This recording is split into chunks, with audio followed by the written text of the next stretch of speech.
Olá, está começando mais um Comunicando Conscienciologia, um programa da Poa TV, canal 6 da NET, que vai ao ar todo domingo às 10 horas da manhã, com reprise às sextas-feiras às 13h30. Comunicando Conscienciologia traz uma série de entrevistas através da abordagem do paradigma consciencial, proposto pelo professor Valdo Vieira, médico e fundador do Instituto Internacional de Projeciologia e Conscienciologia, duas ciências que estudam a consciência, também conhecida pela psicologia como ego ou self. A religião denomina espírito e a ciência convencional, a biologia e o senso comum como ser, pessoa ou indivíduo. Hoje temos a satisfação de entrevistar o professor Flávio Amado, engenheiro agrônomo, que vai falar sobre TENEPS, Tarefa Energética Pessoal, uma técnica assistencial praticada e ensinada no Instituto Internacional de Projeciologia e Conscienciologia. Muito prazer, professor Flávio, seja bem-vindo. Prazer é meu, bom dia a todos. Bem, primeiramente vamos falar o que seria TENEPS, né? TENEPS é um neologismo, uma palavra nova, que quer dizer Tarefa Energética Pessoal. Bem, uma tarefa é uma atividade para a qual uma pessoa se propõe a fazer, né? Um trabalho, uma atividade. Energética, essa tarefa envolve a exteriorização, a doação das energias. As energias, dentro do paradigma consciencial, ou seja, dentro dos estudos da conscienciologia, abordam basicamente as bioenergias nessa tarefa. As bioenergias são desconhecidas da ciência convencional, mas são conhecidas há milhares de anos pela própria humanidade. Os antigos egípcios já conheciam as bioenergias e várias outras culturas também sempre conheceram as bioenergias. E pessoal porque é feita por uma pessoa individualmente. Dentro dessa condição da TENEPS, a pessoa que se dedica a essa tarefa vai fazer uma forma de assistência, uma forma de auxílio às outras pessoas através das suas energias. Eu ia lhe perguntar, como é feito a TENEPS? Bem, nessa técnica da TENEPS, que foi proposta pelo professor Valdo Vieira, como falou o Derli, em 1966, para o grande público, a pessoa vai para um quarto, pode ser quarto ou aposento na sua casa, fica sozinha nesse quarto, com a porta fechada e o quarto na penumbra. Recostada ou deitada, então pode ser numa poltrona ou na própria cama desse quarto, ela relaxa e começa a exteriorizar as suas energias para o ambiente daquele quarto. E para que o nosso telespectador consiga entender, o que significa exteriorizar as energias? Existe uma técnica que é ensinada para fazer essa movimentação? Como Sim. que isso funciona? Bem, a exteriorização das energias é também conhecida da humanidade desde tempos imemoriais. Você lança essas suas energias de dentro de você para fora, para o ambiente ou para outra pessoa. A gente vê muito assim, em várias linhas de pensamento, a pessoa exterioriza utilizando as mãos, né? Como eu exteriorizo para esse copo as minhas energias. E você pode exteriorizar com o corpo todo também, essas energias, né? Os benefícios que essa técnica traz e qual é assim o objetivo maior dela? Bem, as energias, as energias influenciam muito na vida das pessoas. A maior parte de nós, até devido à abordagem convencional, não se dá conta da influência da energia nas suas vidas. Mas muitas pessoas adoecem em função das energias. Então, cada contato que nós temos, por exemplo, entre duas pessoas, como nós temos estando agora, geralmente ninguém fica neutro nesse contato. Alguém dá e alguém recebe energias. Dependendo da natureza desse contato, se for mais positivo ou mais negativo, isso pode gerar doenças. Então, dentro dessas nossas interações energéticas. E não só com pessoas, também com ambientes, com situações, também podem gerar intoxicações energéticas e levar a pessoa a descer. A gente poderia, professor Flávio, concluir que o que eu penso das pessoas, ela tem relação com a influência que eu causo nas pessoas e que as pessoas causam nessa inter-relação pessoal? Também, o pensamento, a gente fala na Conscienciologia que existe o PENSEM, pensamento, sentimento e energia. A todo pensamento está vinculado um sentimento e uma energia. Então, dependendo do que você pensa a respeito da pessoa, você está mandando para ela também um padrão de energia, que pode influenciar essa pessoa. Agora, as energias também podem, como a gente falou, ser utilizadas para fins curativos, para fins assistenciais. Dentro da Conscienciologia, uma das formas mais avançadas que temos de assistência, ou de interassistência, que a gente fala muito, porque a assistência é uma via de mão dupla, é através das energias. Então a pessoa pode exteriorizar energias positivas, benéficas, e essas energias ajudarem a curar outras pessoas. A gente falou na introdução, né? Consciência na religião é colocado como sendo o espírito. A gente está trazendo então um conceito de multidimensionalidade. O tenepsista trabalha sozinho intrafisicamente, né, num quarto fechado. E extrafisicamente, como que funciona? Bem, então, o tenepsista trabalha junto, sozinho, como dissesse, intrafisicamente, e extrafisicamente a TENEPS é superintendida por uma consciência que a gente chama de amparador. O que são amparadores? O amparador é uma consciência que já não dispõe de corpo físico, ele já não está mais nessa dimensão, ele está numa outra dimensão que coexiste paralelamente a esta, e é uma consciência positiva, é uma consciência que tem discernimento, que tem sabedoria e que tem como foco principal a assistência, o auxílio a outras pessoas. Então essas consciências são os amparadores. O tenepsista então trabalha com um amparador específico, que a gente chama de amparador da TENEPS, e essa consciência superintende, auxilia e trabalha junto, ombro a ombro, nesse trabalho assistencial. Afora essa consciência amparadora, que está ali junto com o tenepsista, podem também ter outras consciências extrafísicas assistidas. Podem não, realmente tem.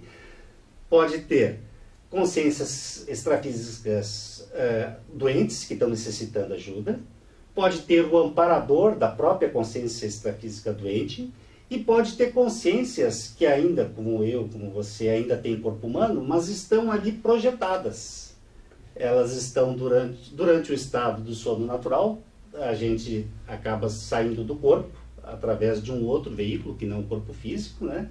E pode estar ali sendo assistido na TENEPS também. Muito bem. Para aprofundar o tema sobre a TENEPS, qual que é a possibilidade que um telespectador que está nos assistindo de conhecer um pouco mais a respeito, quais são os caminhos que a gente disponibiliza para isso? Bem, o Instituto Internacional de Projeciologia e Conscienciologia tem uma série de cursos sobre TENEPS. A própria Conscienciologia, como um todo, tem muitos cursos sobre TENEPS. O livro básico inicial é este manual, que é o Manual da TENEPS, escrito pelo professor Valdo Vieira. Nós temos também palestras públicas nas sextas-feiras, muitas das quais abordam o tema TENEPS. É importante, assim, para a pessoa se candidatar e iniciar essa prática, é importante que ela adquira um bom conhecimento sobre essa técnica para iniciar realmente com o pé direito, né, da forma correta essa técnica. Eu li o livro que tu citaste, o Manual da TENEPS, escrito pelo professor Valdo Vieira, e me chamou a atenção um aspecto que a pessoa, quando inicia o trabalho da TENEPS, é para o resto da vida. Sim. E eu queria perguntar se isso é um item que acaba assustando as pessoas de começar ou não começar essa técnica, as pessoas que estão lá no Instituto de Projeciologia, se elas têm esse receio, qual que é o maior medo da pessoa para começar a TENEPS? Realmente a técnica da TENEPS é um compromisso que você assume com a multidimensionalidade, né, com as múltiplas dimensões aí que nos cercam e com as consciências que estão nessas múltiplas dimensões, é um compromisso para o resto da vida. Então, esse é um desafio que as pessoas enfrentam. Mas se a gente for analisar, a TENEPS tem uma série de vantagens e uma série de otimizações, que a gente pode até falar mais adiante, que possibilitam que a pessoa se organize para assumir de forma consciente esse compromisso para o resto da vida humana. Ok. Nós vamos ao nosso intervalo E na sequência a gente volta aqui a falar com o professor Flávio Amado, destrinchando um pouco mais a respeito da tarefa energética pessoal, a TENEPS. Nós, no bloco anterior, estávamos falando que a TENEPS é uma prática para o resto da vida. E eu queria lhe perguntar, professor Flávio, quando a pessoa está com uma dificuldade, do exemplo, parentes chegarem em casa, ou a pessoa entra em férias e está em viagem, como que a TENEPS funcionaria nesse momento, já que é todos os dias que ela deve ser realizada? Bem, se a pessoa tiver condições de fazer a TENEPS, ou seja, se ela tiver um quarto em que ela possa ficar sozinha, isolada, sem perturbação, durante um período que nós não chegamos a falar de 50 minutos, que aproximadamente, né, a pessoa realiza a sua tarefa normalmente, a TENEPS. Se ela eventualmente não tiver disponível naquele horário um local adequado, ou ela estiver, por exemplo, no avião, o que for, numa viagem que não tem um quarto sozinho, naquele dia ela não faz. Isso é previsto, digamos que dos 365 dias do ano, alguns dias, 5, 6, 7 dias, 10 dias, dependendo de cada caso, a pessoa não vai conseguir fazer TENEPS por algum motivo. Mas, em princípio, se a pessoa se auto-organizar, ela consegue manter essa continuidade das práticas. Ou seja, se ela vai para a praia no período de férias, ela já, quando aluga o apartamento, ou quando planeja sua mudança para aquele local, ela já tem um quartinho, uma pecinha que ela possa fazer a TENEPS. Às vezes, o próprio quarto do casal, dependendo do horário que ela faz, o companheiro ou a companheira fica numa outra peça aguardando, ou vai dar um passeio, fica vendo televisão na sala, enquanto a pessoa faz a técnica. Então, a condição ideal é que a pessoa não interrompa, que ela faça permanentemente todos os dias. Se algum dia não puder, tudo bem, no próximo dia ela segue normalmente. A técnica é feita, então, durante um período de 50 minutos. É um período fixo, porque talvez isso seja também uma dificuldade. Vou fazer sempre a tal hora da manhã ou tal hora da noite, né, que deve ser a maior disponibilidade das pessoas. Mas e quando naquele horário tem algum compromisso, está em viagem que não consegue fazer? Como que a pessoa administra isso? A técnica tem uma abordagem interessante, que ela abre uma janela desses 50 minutos ser dentro de um período de 3 horas. Então, digamos que eu faça das 11 à meia-noite, ou das 11 às 11h50, 11 à meia-noite. O horário pode variar um pouquinho. Eu tenho uma janela que seria das 10 até a 1 da manhã, para fazer a técnica. Então, se eu posso, eventualmente, se eu não tenho disponível às 11 horas, estou com algum compromisso, eu posso iniciar da meia-noite e fazer até meia-noite e 50, até meia-noite e 1. Isso é devido às disjunções da vida humana. A vida humana tem uma série de atribulações. O ideal é que você faça sempre no mesmo horário. Mas se você não conseguir, né, fazer naquele horário exato, você, dentro dessa janela de 3 horas, você pode fazer. Se o seu compromisso se estendeu para além da janela das 3 horas, aí naquele dia você já não faz mais a TENEPS. A oportunidade de assistência daquele dia, através da TENEPS, passou. Aí você faz no outro dia. Mas como a gente falou, a pessoa se organiza para que naquele horário ela tenha disponibilidade. Se a gente parar para pensar, não deveria assustar tanto, né? A gente ter que fazer todos os dias, porque almoçar também a gente faz todos os dias. E geralmente tem também essa janela, né? Entre almoçar um pouco antes, um pouco depois, dependendo do compromisso. Mesma coisa para as outras atividades, como tomar banho, enfim. Tem várias atividades que a gente faz todos os dias e nem se dá conta disso, né? E nem se dá conta. E não é tão assistencial quanto o trabalho da TENEPS. E uma outra coisa interessante que facilita esse processo da manutenção para o restante da vida humana é que a pessoa sai bem da TENEPS. Muitas pessoas, o nosso telespectador, podem estar pensando: se eu vou doar minhas energias durante 50 minutos, ali mesmo que seja com o amparador, eu vou sair cansado desse período. Mas é o contrário. A TENEPS, ela não dá ressaca energética na pessoa. A pessoa sai geralmente melhor do que entrou. Então, como você começa a ter mais disposição, mais bem-estar, mais lucidez, aquele compromisso para você se torna prazeroso. Eu vou ali para ajudar e ao mesmo tempo para ser ajudado. Porque um fato interessante é que a primeira consciência a ser ajudada na TENEPS é o próprio praticante. Esse é o primeiro a ser auxiliado. Por quê? Porque é importante que ele esteja bem durante aquele período para ele poder doar boas energias, né? E outra coisa que eu acho que pode ser muito interessante a gente abordar é o fato de é uma técnica que está trazendo ali questão multidimensional, uma questão assistencial, e isso deve influenciar positivamente o desenvolvimento do parapsiquismo.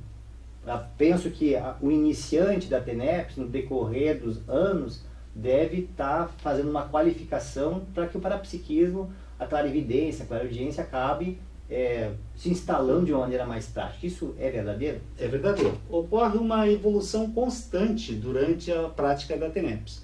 Então, de sair das pessoas que são menos afeitas ou têm menos prática com relação ao parapsiquismo, sentem pouca coisa. Mas a pessoa vai sentindo as energias, vai sentindo a saída das suas energias, esse bem-estar que a gente falou, através das energias, e aos poucos essa percepção da energia vai ficando cada vez mais sutil. Ela percebe que a energia, além de tudo, contém muita informação, e ela começa a decodificar essa informação.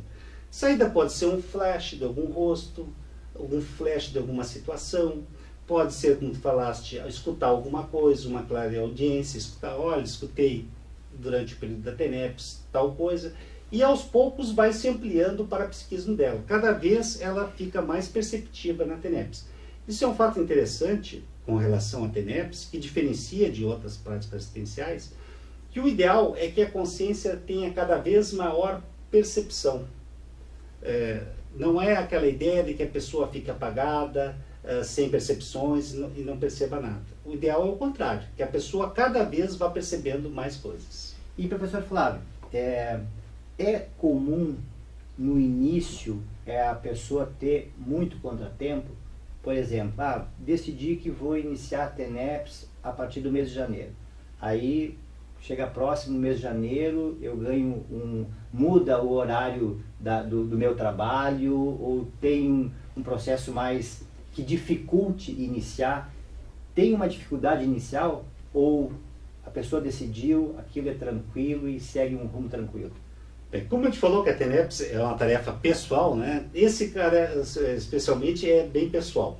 Algumas pessoas têm contrafluxos, principalmente nos primeiros 6 meses, que é a fase que está assentando o processo da TENEPS, que a gente diz que a TENEPS levanta a poeira multidimensional, ou seja, ela mexe com o processo extrafísico da pessoa. Então, algumas pessoas têm alguns contrafluxos, enquanto outros não têm contrafluxo nenhum. Passam esses primeiros 6 meses em absoluta tranquilidade. Então, é muito pessoal, né? Podia colocar um P maiúsculo no pessoal, né? E variando de pessoa para pessoa. Mas, se a gente fosse falar desses períodos da TENEPS, os primeiros 6 meses é um período, então, de assentamento, em que pode ter maiores contrafluxos. Depois, um período até os 3 anos, aí já a coisa já assenta, e depois dos 3 anos a pessoa já está já indo para o lado de ser veterano do processo da TENEPS. Veterano após os 10 anos. Muito bem. O início do trabalho da TENEPS, que é um período de 50 minutos, ele inicia e termina nesses 50 minutos, ou em determinado momento ele tem repercussão durante o dia inteiro da pessoa? Assim, aquela doação energética daquela hora, aquele trabalho com o amparador durante aquela 1 hora, se estende pelas outras 23 horas do dia. Então, isso influi em toda a vida humana do tenepsista. E é importante que influi de uma forma positiva. A tendência da vida do tenepsista é se organizar melhor, que as coisas se acertarem mais, e não só no processo dele, da vida humana dele, do pessoal em torno também, os próprios familiares, às vezes o próprio bairro, os colegas de trabalho, vão sentir essa influência positiva dessas energias que eles são exteriorizadas. Então, conforme a experiência, a gente pode dizer que esses 50 minutos acaba espichando até para as 24 horas. Com a evolução dos anos de prática e do próprio tenepsista, a TENEPS passa a ser 24 horas. Essa exteriorização, essa doação energética não se restringe mais àqueles 50 minutos e pode ocorrer a qualquer período das 24 horas do dia. Professor Flávio, foi realmente um prazer, muito esclarecedor o nosso assunto. Fica à disposição, então, os microfones para o senhor dar a sua finalização, querendo deixar algum recado, fica à vontade. Bem, eu agradeço a oportunidade. Nós temos no IPC o grupo de pesquisa da TENEPS, que ele é para voluntários da Conscienciologia, para pessoas ligadas, e que a gente se reúne às quartas-feiras. A gente tem palestras gratuitas. Em outubro nós vamos ter com o professor Hernandes Leite, aqui em Porto Alegre, cursos que envolvem a assistência energética. Nós vamos ter dia 11 de outubro uma palestra sobre assistência energética no Hotel Embaixador. E depois, nos dias 12 e 13, um curso sobre interassistencialidade avançada, que envolve exatamente isso, essa assistência através das energias. Eu diria assim, esse processo de você ajudar as outras consciências através das suas energias é um caminho evolutivo que nos leva assim, a novos patamares na vida humana. Então, vale a pena vocês investirem nessa ideia, pensarem a respeito. O Instituto Internacional de Projeciologia e Conscienciologia fica no bairro Rio Branco, Rua São Manuel 189, o telefone é o 3224-0707. No dia 7 de setembro, haverá um seminário de pesquisa no endereço do Instituto, será apresentado pelo grupo GPC-TENEPS, o grupo de pesquisa da TENEPS, e o tema será Isca Assistencial Lúcida. Esse seminário inicia às 15h30 do dia 7 de setembro, é aberto ao público, um evento gratuito na instituição. E, como o professor Flávio falou, o grupo de pesquisa da TENEPS, que produz todas as informações e os relatos a respeito da técnica, está lançando um livro e, para maiores informações, o próprio Instituto pode nos dar, esclarecer e trazer informações para quem estiver interessado. Muito obrigado, até o próximo Comunicando Conscienciologia. IIPC, Instituto Internacional de Projeciologia e Conscienciologia. É uma instituição científica de educação e pesquisa sem fins lucrativos. Venha participar de nossas palestras todas as sextas-feiras às 19h30, na Rua São Manuel, número 189, bairro Rio Branco. Telefone 051 3224 0707.